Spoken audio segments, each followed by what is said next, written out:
Hello guys, welcome to my movie review of a new 2020 movie, The Invisible Man. Wait, wouldn't be able to tell if he was there anyway.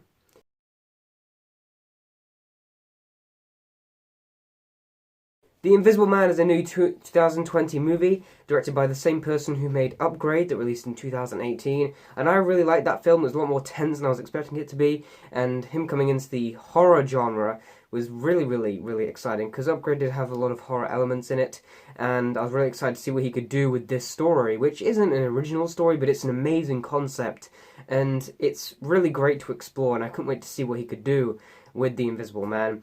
And this movie surprised me continuously. From the opening scene onwards, this movie was riveting and extremely tense, and it kept getting more and more tense as it went along. The second act got better, the third act got better, just everything kept building and building, and all due to the perspective this movie was in, which is this main character, who, it definitely focuses a lot on the mentality of this character, because this character has dealt with quite a lot of trauma in her past, and you can sort of see how this would make her feel in this sort of way, how she could be going crazy. But you're always agreeing with this character with some things you see at the start of the film, and so you're always in agreement with her character, and it's a good character show Rise By, and she did a really good performance in the movie.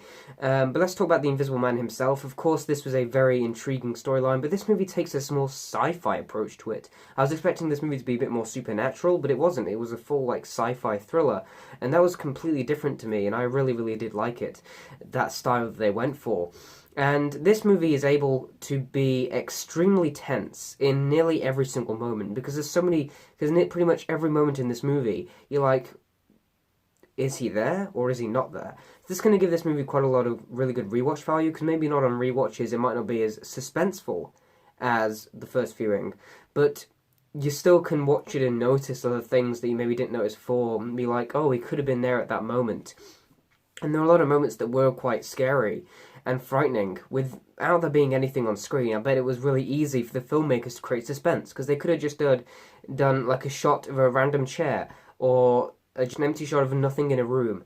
But what's implied with him maybe being there, because you cannot see what's there, makes it a lot scarier. So the filmmakers had a really easy job of creating suspense in scenes that wouldn't usually have suspense.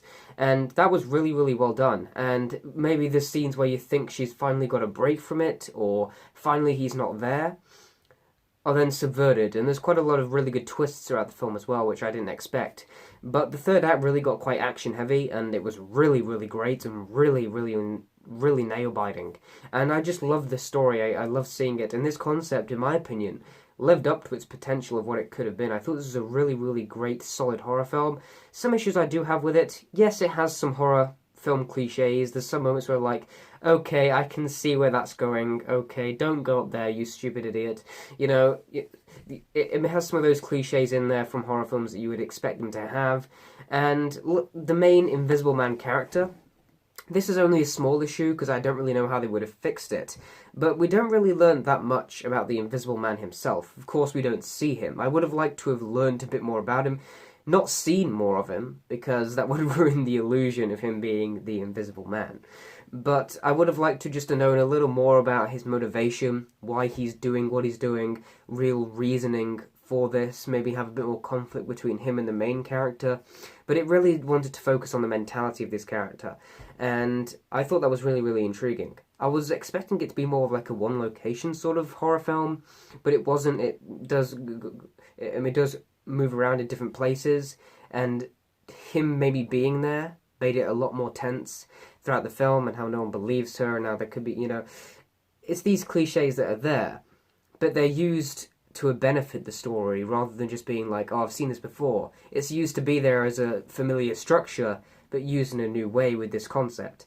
I thought The Invisible Man was a really good horror movie. I actually think I liked it more than Upgrade. I think this is a really solid film, pretty much thrilling from the first scene to the last scene, and completely investing. And one of the best things about this film is, again, it's able to create suspense and undeniable tension in moments where there wouldn't usually be tension there.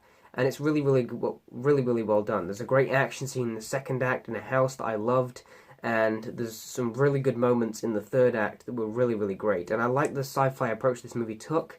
Of course, I didn't watch this in the theatre because they were all closed. Everywhere's closed. We're stuck inside. I did watch this at home, and but I definitely had a good experience watching this. I think it's a good movie, and I really liked it, and I think you should give it a watch.